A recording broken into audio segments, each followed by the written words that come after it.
All right. Sorry about that. I got interrupted by some tacos. All right. So let's jump back in here. Finish this up. A few minutes here. All right. So picking up where I left off, we're talking about editing. Let me go over a few more things in this transport bar. All right. Let me switch screens. And let's go here. All right. So I just finished talking about the rulers, okay, and how you can't have you can't have 0 rulers. You have to have at least one, okay. Moving across, let me jump over here to this one, okay. This is your loop playback, all right. Now, you will notice that typically your play button just looks like that, just typical play, all right. But for the loop playback, you want to hold down Control and click, all right, and that'll select this loop playback. Now, why is this useful? This is if you select anything and say you're editing on this one little area, then you can play it. Okay?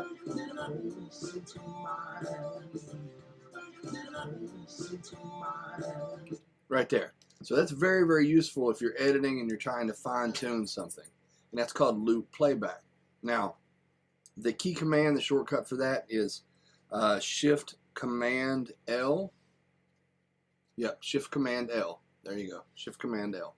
That'll turn that off and on. You can also go to the Options menu, and it's right there, so there's loop record, loop playback, right there. Shift Command L. There's the shortcut. All right. You can do it either way, any of those ways. You can click on it, Control click, Shift Command L, or the Options menu. Very, very useful. Like I say, the more you use it, the more you know about it. Very, very useful when you go to editing and really mixing in sections, trying to get everything balanced, right? Now, scrolling. Your scroll bars are over here, all right? You see this thing all the way over here to the right? That's your scroll bar, all right? And you have little scroll arrows down here at the bottom where you can scroll up a little bit at a time, click at a time, or scroll down, all right? And then similarly, it's the same thing along the bottom. We have scroll arrows here, and here's the arrows, all right?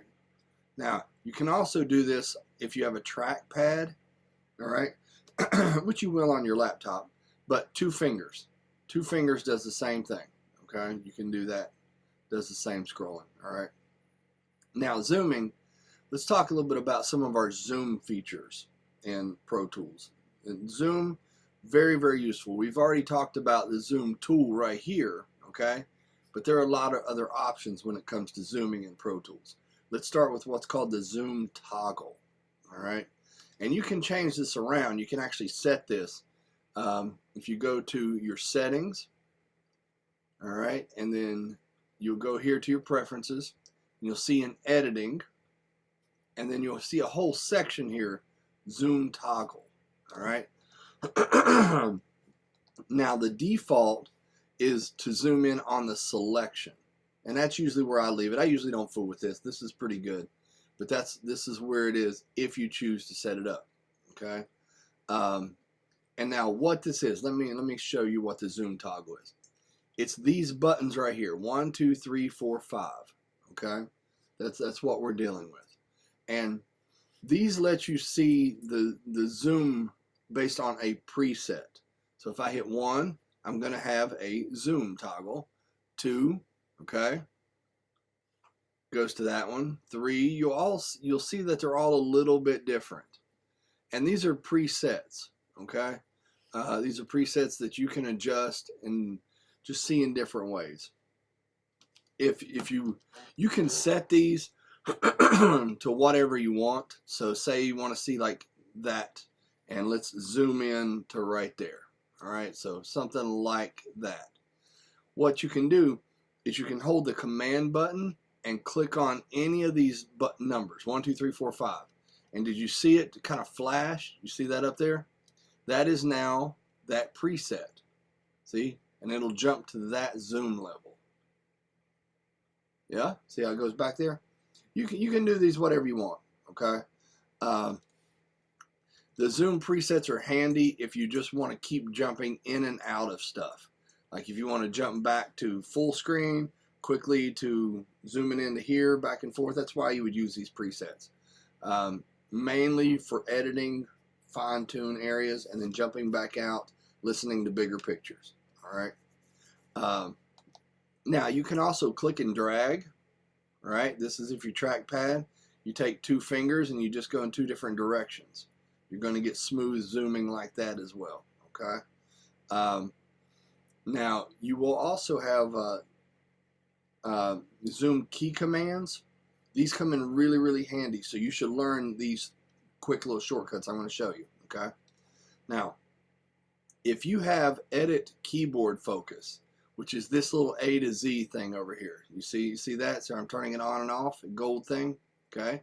If it's on, it's just R and T. Okay. R and T are quick little zooms.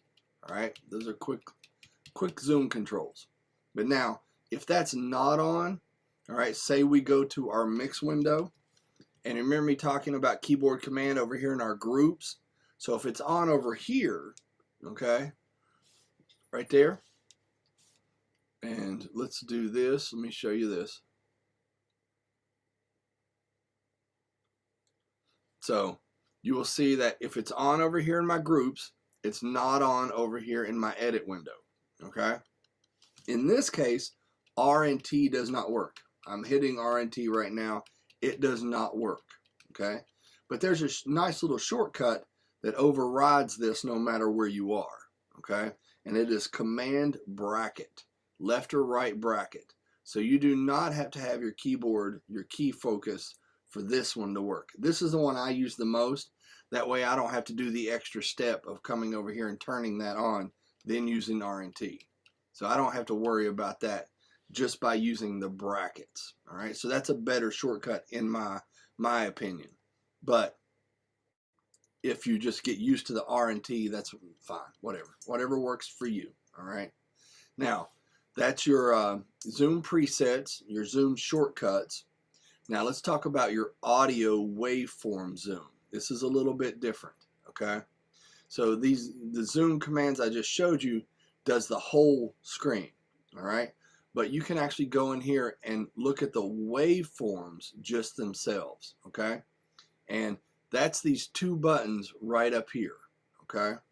The one on the left, this one is for audio, and you'll notice that there's a little up and a down arrow on there. So up is going to increase my audio zoom, okay? And it'll enable you to zoom in on your audio clips vertically. All right. Whereas the one beside of it, let me go back to normal. This one is for MIDI. Now I don't have any MIDI in my session, but if I did, I could zoom in on those tracks using those. Okay. Now what this does, these zooms, they're very, very handy when you need to like look at the transients. So this lets you visually see the transients a little bit more clearly. All right. It does not change the gain or the volume of the signal though. So it does something, it's a little bit different than the clip gain little fader that I showed you earlier. Okay. This is just like zooming in. It does not change the gain or the volume. That's an important thing to know. Okay. Now if you want to reset, say I zoom in, I hit this a couple times and I don't really know how to get back to the other one, you can just option click. Right? And it should take everything back to normal. Option click? Control click. Yeah, not option click. Control click will fix that. Okay? Now, of course, we have shortcuts for both of these. Yeah, makes sense. The audio, let me see, should be Command Option. Yeah, Command Option left or right bracket. Okay. Command does the full zoom like that. Okay. But you add Command Option and it does it just for the audio. Okay. For MIDI, it's Command Shift. All right. Instead of Command Option. All right. But those up there are your little zoomer tools. Okay. Your audio waveform zoom and your presets. Okay. Now, like I was saying, this thing over here, this A to Z, that's your keyboard focus. All right, that's something that you'll use as you get more used to it. I mainly focus on it for the groups. I use this more for the groups, and then I use the shortcuts that don't rely on this keyboard focus. But ultimately, these are your two locations, okay? Just know the difference of how they work. If it's highlighted over here, it's going to affect my groups. All my shortcuts are going to be affecting my groups. Whereas it's over here, all my shortcuts are going to affect my clips on my edit screen. That's the big difference, okay? Know your location on both windows. And then if you're on your mix window, it's down here. But this is the same one as the groups on the other window, okay? Now let's talk a little bit about scrolling, all right? When your session is playing, it's up to you to really, however your workflow works on how you want your screen to scroll, okay? So let's look at some of the different options when it comes to scrolling. If you look up here under options, because it's an option, okay, you will see window scrolling. Where is it? Right here. Edit window scrolling. And you have some options, okay? Now, you have no scrolling, after playback, page, continuous, and center playhead. All right. Now, continuous scrolling, this one, is the heaviest on your CPU. Okay. This will actually like bog your playback down. All right. I never use this one. All right. And another reason why is you can't use loop playback with continuous scroll. Okay. You can't use your loop function with this one. So I hardly ever use that one, okay? And page makes sense. If you put it on page, it's going to play the whole thing. When you get to the end, it'll skip over and go to the next page, all right? But it'll play through this whole page first, all right? And no movement whatsoever here. But when it gets to the end,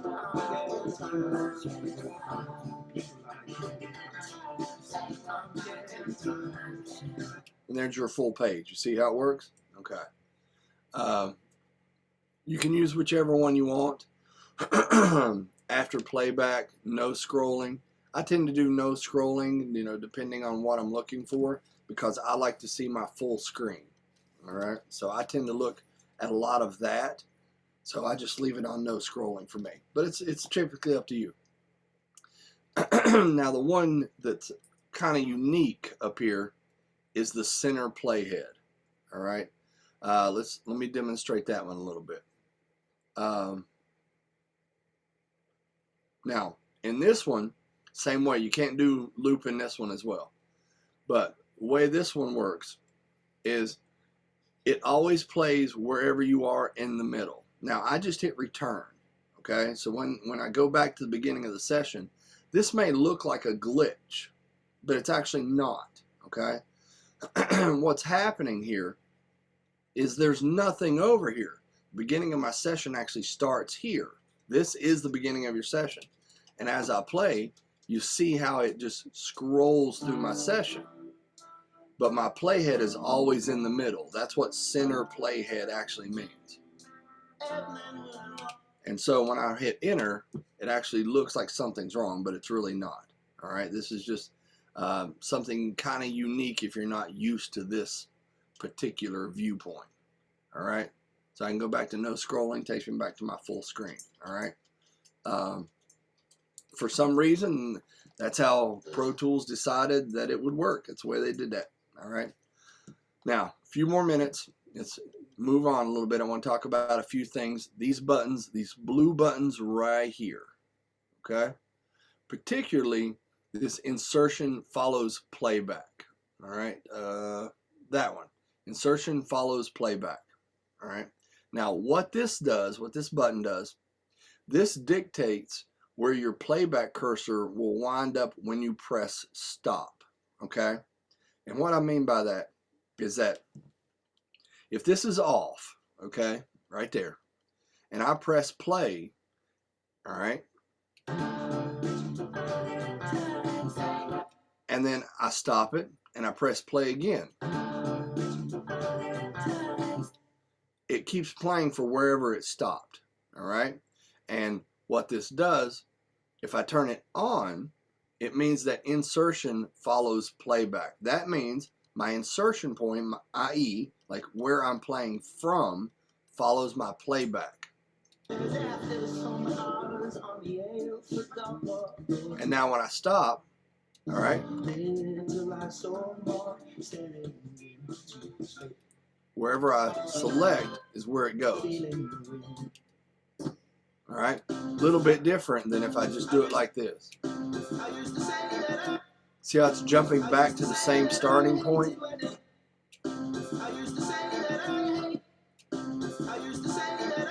You see the difference? Okay, so on and off. All right, now it's worth mentioning that if you make an edit selection and press play while this is on, so if I do something like this, okay, all right, if I play it and I press stop, you see how I lost my selection? Yeah, see that?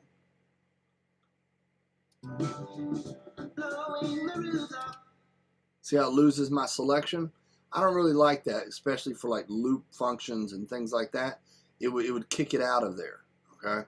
I typically leave this off, okay? So now it's going to go back to wherever I put it every time. I typically leave that off, but like I say, it's up to you and your workflow, okay? Now, moving on. These other ones I'm going to skip for now because you don't need to know tab to transient until you start working with like sample replacement and things like that, which you may cover next semester. All right, so I'm going to skip those for now. And I want to talk about these 4 things right here. All right, these are your edit modes. All right, and these can be accessed by your first 4 F key, like F1, F2, F3, F4. Okay. Now on your laptop, you actually have to hold down like the FN button and then 1, like FN1, and you can get these, or you can just click on them. All right. Let's start with the first one up here in the corner, shuffle. All right, the red one, F1. And what this does, when I move things, when I delete things, it will actually move things together. It gets rid of dead space on a track. All right, let me show you how this would work. All right. So say, for example, I take this little bit of these tracks and I delete. You see how it shifted my entire track and it filled in my gap? All right. This can be useful if you want to fill in space with things. Okay. Like, for example, I was doing a session one time to where it was for a court case. I may have told you about it in class. And it was all this audio. It was like 12 hours of audio, all right, of this guy recording his wife that he thought was cheating on him, right? And a lot of it was dead space. So I put it in shuffle, and then I would highlight all the dead space and just hit delete, and it would just whoop, bring all my audio back together. Very, very useful function if you're trying to just clean up your clips a little bit in your session, okay? Next, let's talk about slip right below it, all right? This is F2. Now, this just means no snapping of any kind to anything. This is the opposite of grid, which I'll show you in a moment, all right? But whenever you're in slip mode, this is when you have like smooth motion. You can move stuff wherever you want. It does not have to be on a bar line, a measure. There is no clipping of no snapping of any kind to anything. This is free movement. That's what slip means, okay? Next one, let's talk about spot. All right, this is probably the least used one out of all of them. This is mainly useful for like post-production film work, okay? You may need it eventually down the road, not in this class, definitely, maybe not even in this major for quite a while. All right, but what happens with this one is when you click on a clip, all right, it will ask you where you want it to go in your bars and beats. Like it's asking you for a specific location, how you want to move your audio around. All right, we do this for, like I say, film work, commercials, or something like that. You would take it and you can put in a piece of audio to match like somebody walking. All right, so you would lock that piece of audio into that piece of film, and this is how you would do it. So no matter what happens, that audio would follow that film based on that specific location. All right, that's what that does. And then the last one, grid. All right, when it comes to the grid and slip are the two you're going to use the most. Okay, and grid should be pretty reasonably apparent. All right, it means that you're going to snap things to our grid. You see all these grid lines that's behind the audio? Well, this is based on our tempo and our beats per minute, our time signature. All right, and so as I change my tempo, all right, if I did something like that, you see how my grid changed. I changed my tempo. All right, or I could go back and you'll see that everything is changing. Okay, that's my grid. And if I'm in grid mode, my audio snaps to the lines. Do you see that? Like bar measures. It snaps specifically to my grid. That's the way that works. Now, when it comes to the grid, all right, we have a couple different options here. All right, you will see that there's a little sub arrow. So if I hit this, you will see it says absolute and relative. See the difference right there? Absolute, what this means is that everything goes to beat 1. Okay, it will go precisely like to beat 1 every time I click it. Now the other one, relative, what that means that, say for example, you have a piece of audio that starts on beat 3. All right, if you have it in relative grid, when you move it, it stays on beat 3. It just goes to the next measure. All right, that's the difference between absolute, which snaps to beat 1, and relative, it stays on that beat. It just jumps a measure at a time. Okay, that's the difference between those. Now, you've heard me say several times throughout this, this lecture and throughout the class about shortcuts. All right, these key commands, these shortcuts, and learning shortcuts really will boost your workflow speed. It will reduce your, dependency on the trackpad, your mouse, whatever, and your drop-down menus. They really, really are useful.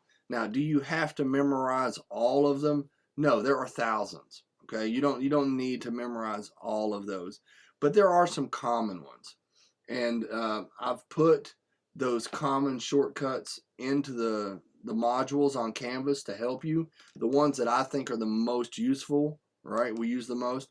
And then I've put the full Pro Tools shortcut book on there. They're both in there, okay?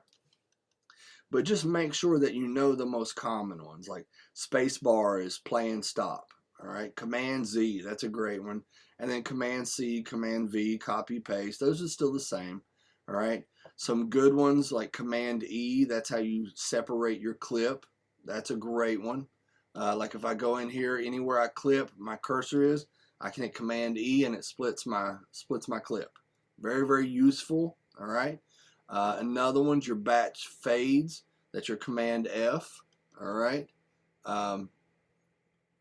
Command F. That's what gives you your batch fades. All right. That screen. That's a great one. Make sure you have that. You know that one. And then return, just to send your cursor all the way back to the beginning of your session. That's what you're going to use when you normal. All right. Combine those with some of your zoom shortcuts, right? Your command brackets, and you're going to be on your way. You're going to be in good shape. All right. Now, one last thing, last few minutes here before I wrap up for this week. I want to talk a little bit about comping. All right. And that's short for like compiling takes. All right. And we deal with these through what are called playlists. All right. So let me show you a little bit about what's going on with playlist. And I have some right here. Okay. Let me show you what's going on here with the vocals. So right here, I have my lead vocals, and I have 7 playlists.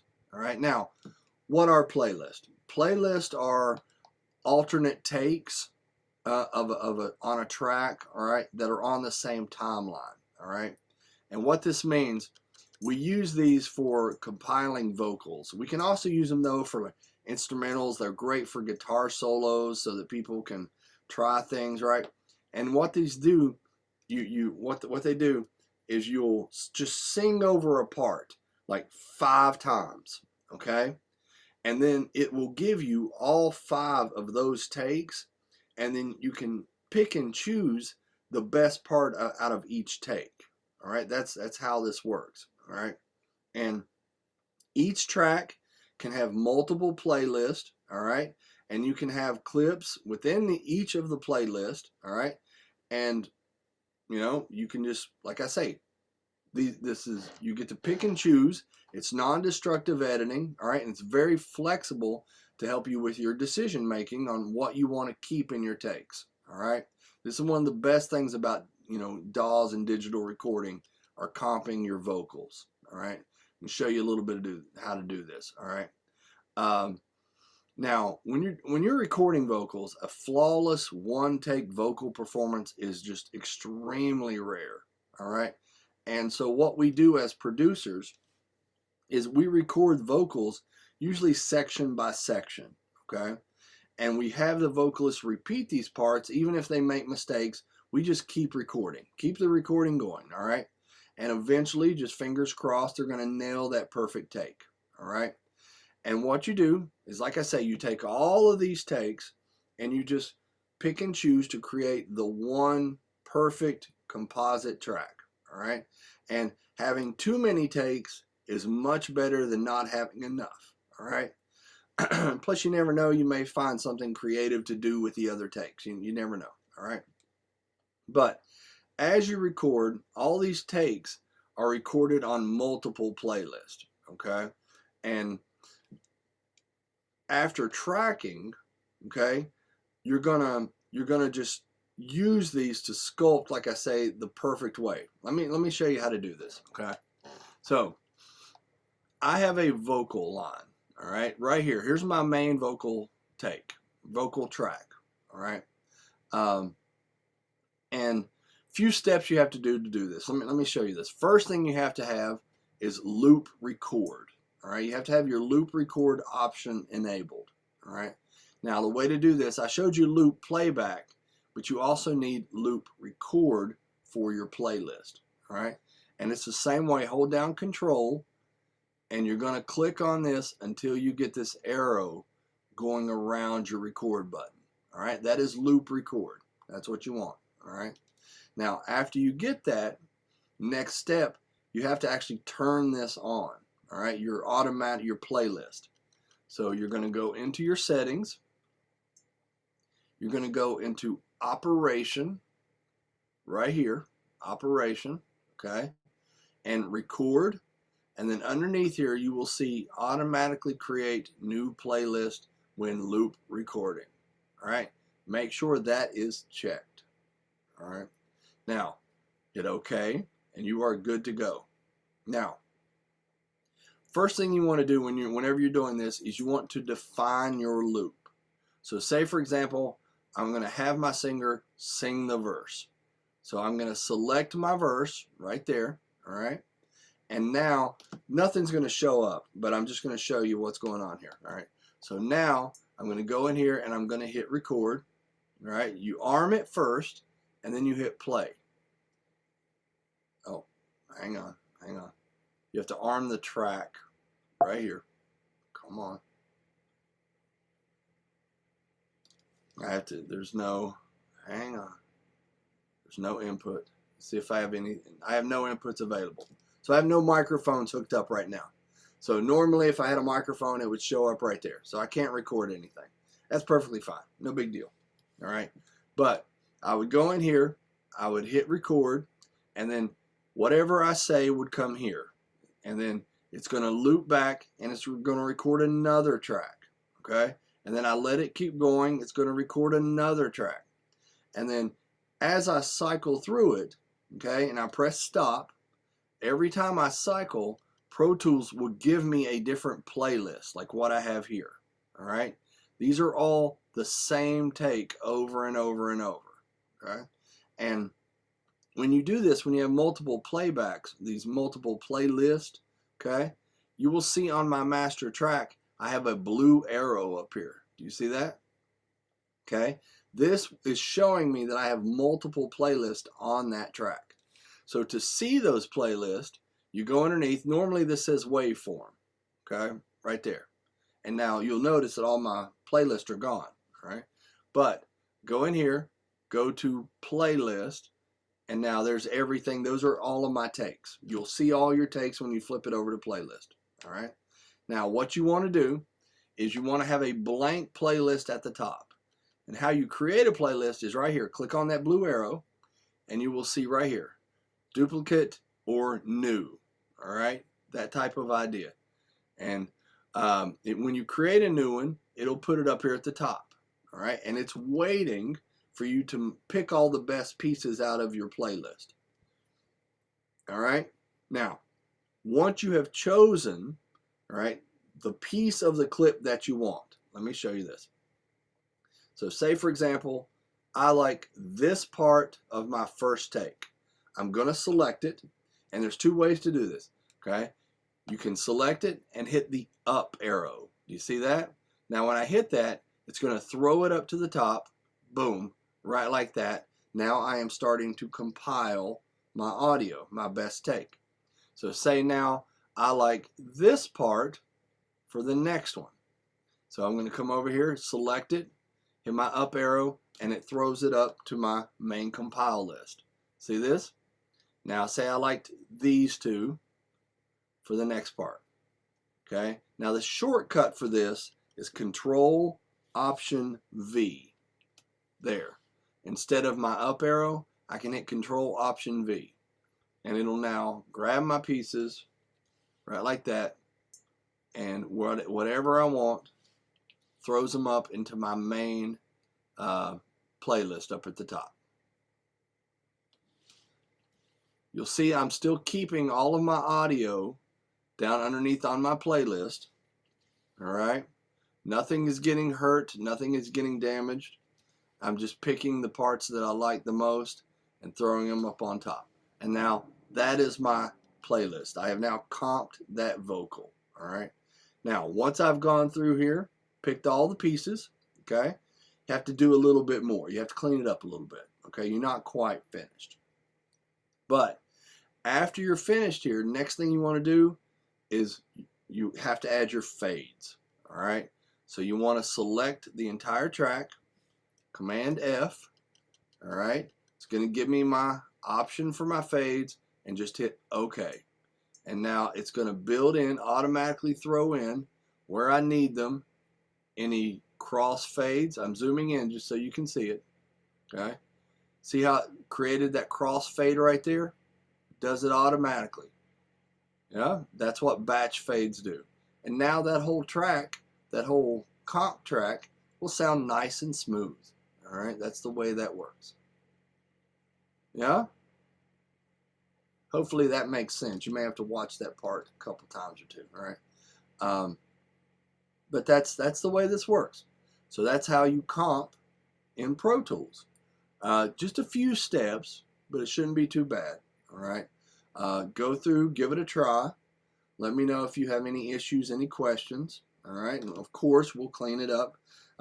May have to be during an office hour, or if multiple people have questions, we'll go over it in class. I have no problem with that. All right, but I think I'm going to stop there. Add all of that together, you know, part one, part two. You should have somewhere around an hour and a half, which is what I said. But that should do it. Now this is taking place for next week's class, right, the 15th. But remember, I will meet you on the 22nd And that day we're going to meet in class, all right, meet in the normal classroom, and then we're going to walk up to Suite A, and we're going to play around on the APA board a little bit, or API. All right, we're going to talk about some signal flow, some basics of signal flow. I'll show you how all that works on the board. And we'll just get to know the board a little bit. And then the week after, on the 29th, we will actually do some recording, some vocal recording, all right, while we're in there. But this is for next week's. All right, watch this. Let me know if there's any issues with the links. I'll put the links in there. Well, if you're watching it, you've already found the links, so that's a good thing. But let me know if there's any issues, and I will see you soon. All right? Well, take care. Have a good week, and I will talk to you soon.